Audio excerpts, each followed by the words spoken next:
Like many of you, I've been on a quest. I want to find the ultimate handheld gaming device that can run virtually every game that has come out during my life. It seems that no matter how good a new handheld on the market may appear, there always seems to be at least one unfortunate flaw. This isn't a perfect device.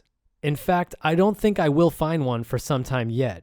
For now, the quest continues, and just like I did with my GPD-XD Plus review, I'm going to attempt to answer the question of whether or not the most expensive Android gaming handheld on the market is worthy of your money. Hello everyone, my name is Taki, and today I'm going to be taking a look at the Mochi i7s.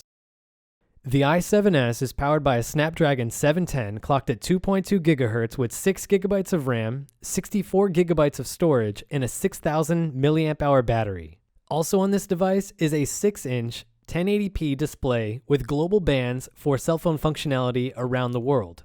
I want to start off this review by talking about the back of my device, and before I do that, I have to apologize for any scuffs that you'll see on my unit in this review. I have been testing this for months now, and it has been heavily used.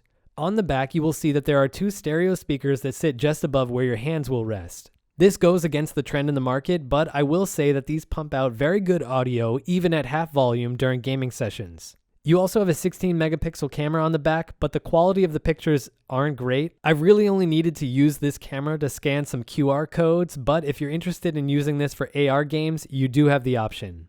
The backplate has a matte feel, and as you can see, it can get scuffed if you don't protect it. Typically, a backplate like this wouldn't bother me as much, but due to some design choices, I've had to pull this thing off more than I'd like to be able to access both of the SIM cards and the SD card storage. Based on my experience, the case can get a little warped from repeated use in this way, which is noticeable whenever you look at this directly from the edges. I try to be as gentle as possible with this now that I'm aware of the problem, but the damage was already done in the first few times that I opened this up due to how thin this material is on the back cover. Once you're inside, you'll notice that you have access to 2 SIM card slots, which is more or less standard in phones that are made for global markets. I've actually been using this with a cell phone SIM that I use almost exclusively for data that I'll talk about later in this video. The only thing really worth mentioning here is the fact that the device requires a battery pull to change the SD card out, and I really wish they would have implemented this in the perimeter of the case. If I quickly put the case back on, you can see some of the edges where my case has already started to warp a little from all the times that I've opened it up. On the bottom, you'll find the headphone jack that sits right below your left palm, and to the right of that, you'll see our USB-C port. This is one of the only downsides on this device, since the port does not support DisplayPort over USB, and I really wish that it did. On the top, you will find our single set of shoulder keys. These buttons are really nice and responsive, but they do have a tiny amount of wiggle to them that you'll need to get used to. It's also kind of strange that with a system this powerful, they decided to use only a single set of keys for whatever reason. This next thing really isn't a negative as much as it is a nuisance. Since you will use this device in landscape orientation 99% of the time that you have it powered on, you will intuitively want to operate the volume key in that orientation. At the end of the day, this thing is set up for vertical phone use, so a left press will result in the volume increasing instead of decreasing like you think it would. I always get asked to do a profile shot in my reviews, and I will say that this thing is on the thin side, but the overall size of the unit makes it feel very comfortable to hold. It's also worth mentioning that even though you could pocket this, and I have in the past, the joystick caps will get snagged on your pocket, so it's not really worth it. Finally, we're onto the front of the device, and the first thing that I want to go over here are our 2 analog sticks. The biggest disappointment is obviously going to be the fact that these do not have click functionality, but they do provide excellent control in all of the tests that I've done in the last 3 months. I don't know if these sticks suffer from drift, as I haven't experienced any yet, but it very well could be possible, as it is on every other device. I also haven't seen anyone mention this in a review yet, but the control keys on this use a very unique design that may be immediately obvious to some of you. If you were Chinese, you would probably recognize these symbols from the ancient Chinese oracle bones, and I think it's really cool that Mochi has put one piece of their culture hidden in plain sight on this device.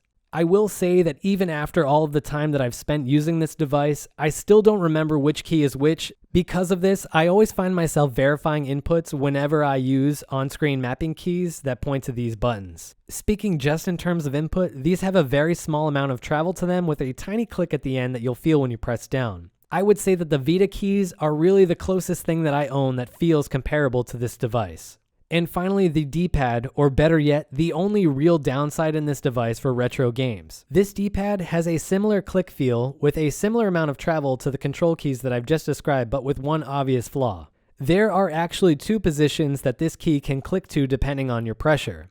Now, by this point, I've already gotten used to this, so I don't really have to deal with this flaw, but it is there. If you press down on any directional key with full force, you will end up pressing one or both of the adjacent keys. Because the games that I play also function very well with the control stick, I don't typically use the D-pad for directional input, except for one-off use. That being said, if your heart is set on using this guy for retro systems or fighting games for that matter, this is a non-starter. It's simply too much of a nuisance to use if you know that you do not want to play retro systems that don't have control stick support with a control stick.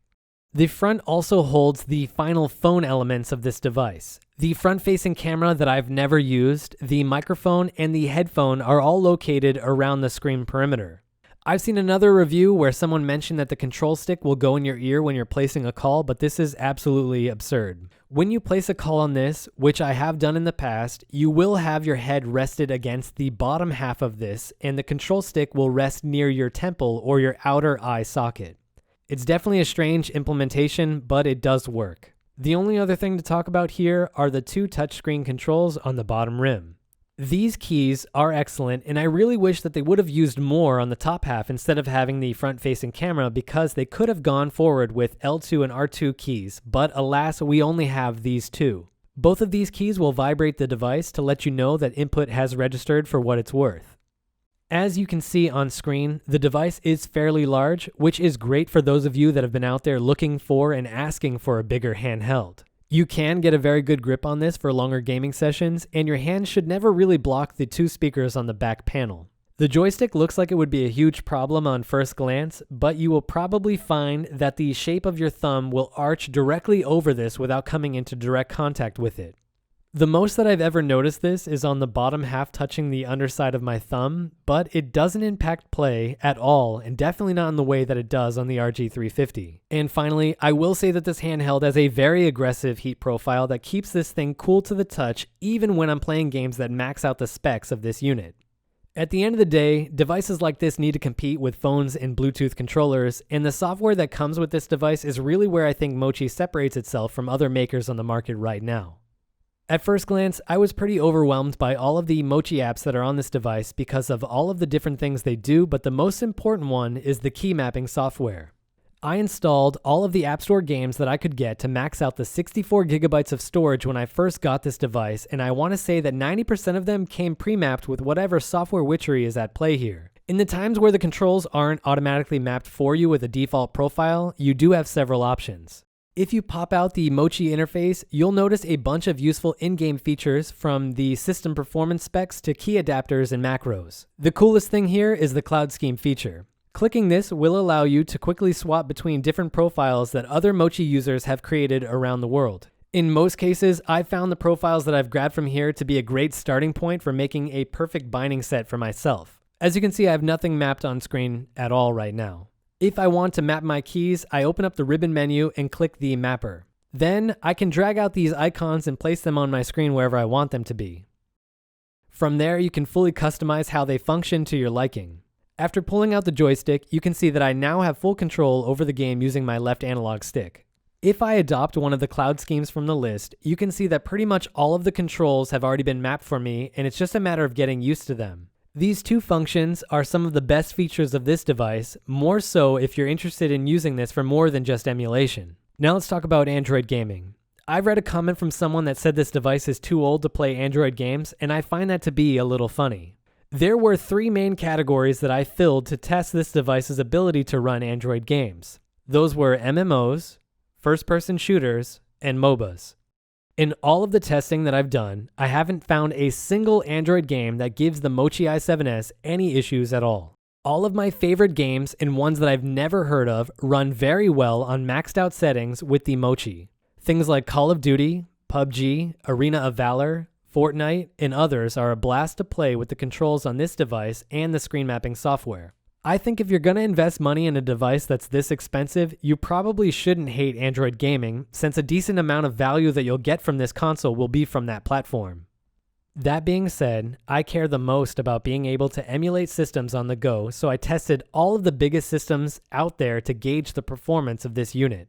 Your best bet for all of the real retro systems out there is going to come from RetroArch, even though a few standalone applications exist for some handheld gaming systems. You should expect perfect gaming performance from any of the retro systems that RetroArch supports where a standalone application doesn't provide better performance. N64 is a good benchmark for these systems, and the i7s has had no issues running all of my favorite games. Unfortunately, even with the added horsepower of the chip in this system, 007 won't run without a variable refresh rate. Dreamcast, with the free Redream emulator, is able to handle anything that you throw at it at locked frame rates. You will have to make the decision of whether or not to use correct aspect ratios when you're gaming on this device, since many retro systems will leave you with black bars on the sides. I've opted for preserving aspect ratios for everything in this video just to show you what it would look like on your device.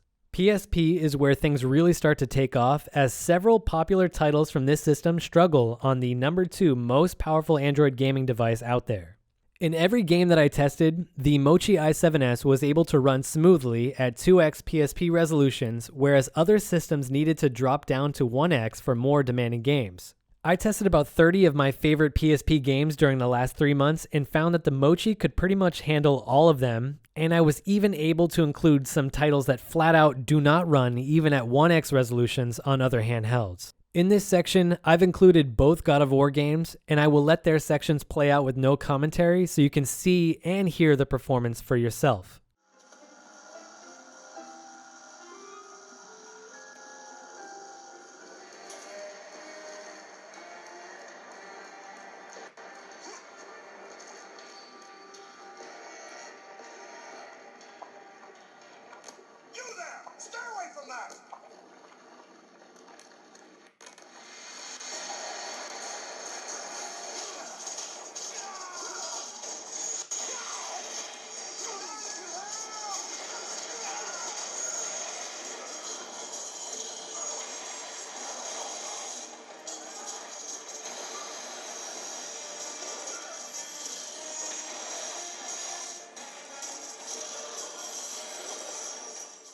For the first time on this channel, I'm finally able to test PlayStation 2 emulation using the Android emulator, and even though the software doesn't hold a candle to the performance that you'd get from running a PlayStation emulator on a computer, or using an actual PlayStation 2 for that matter, I was able to get decent performance out of Final Fantasy X, but the emulator doesn't have support for the gamepad buttons yet, so you will need to use screen mapping software keys that get a little distorted with the right side menu. The rest of the PS2 library that I tested was a bigger mixed bag, with some titles that outright were not playable at all and others that had strange graphical glitches like Kingdom Hearts. This leaves us with GameCube, and for the first time on this channel with an Android gaming device, Wii. Like I stated in my GPD video, these two systems rely heavily on using the correct settings, so don't expect things to run smoothly if you just install the emulator from the Play Store and go.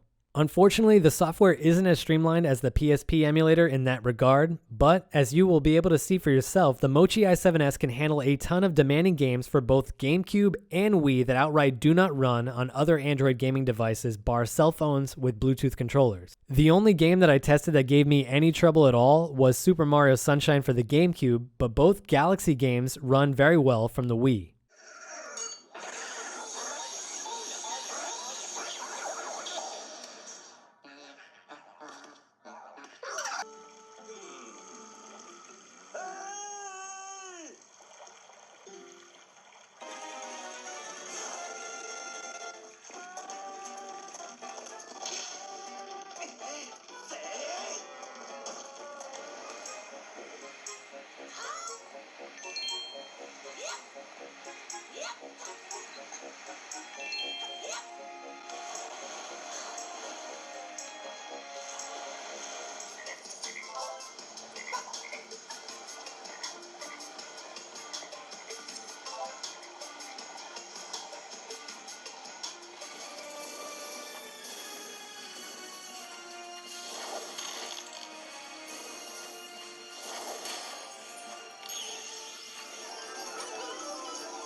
I want to finish off this review with some cloud gaming, and for this I used both Steam Link and Moonlight to stream a bunch of PC games and applications over to this device. These apps are a great option if you want to take your PC games with you, but they are the best for allowing you to run things like CMU, Citra, and other top-end emulators on the go with your handheld. Finally, let's talk about the biggest con. The Mochi i7s currently retails for just under $400 on their Amazon store and $359 without shipping on their eBay page. This is around $80 more than you'd pay for a brand new 710 phone, so you'll need to make the judgment of whether or not the software and controls are worthy of your money. Even with the flaws that I've pointed out, I happen to love this device, and I really want to commend Mochi for using a Snapdragon in a handheld, since that's virtually unheard of for a Chinese company. I game with this daily, but I also use it for many practical things, most importantly of which is to act as a Wi-Fi hotspot whenever I'm trying to upload videos like this to YouTube and I'm facing some connection issues with my home internet. If you don't intend on using the full capabilities of this device, I think it's a waste, but as it stands, this is the most powerful Android system with buttons that you can buy at this point. If this video helped you in either way to make your decision, please consider leaving a like and subscribe to the channel for more device reviews. I'll catch you here next time with another review. Now go out and enjoy the rest of your day. Taki out.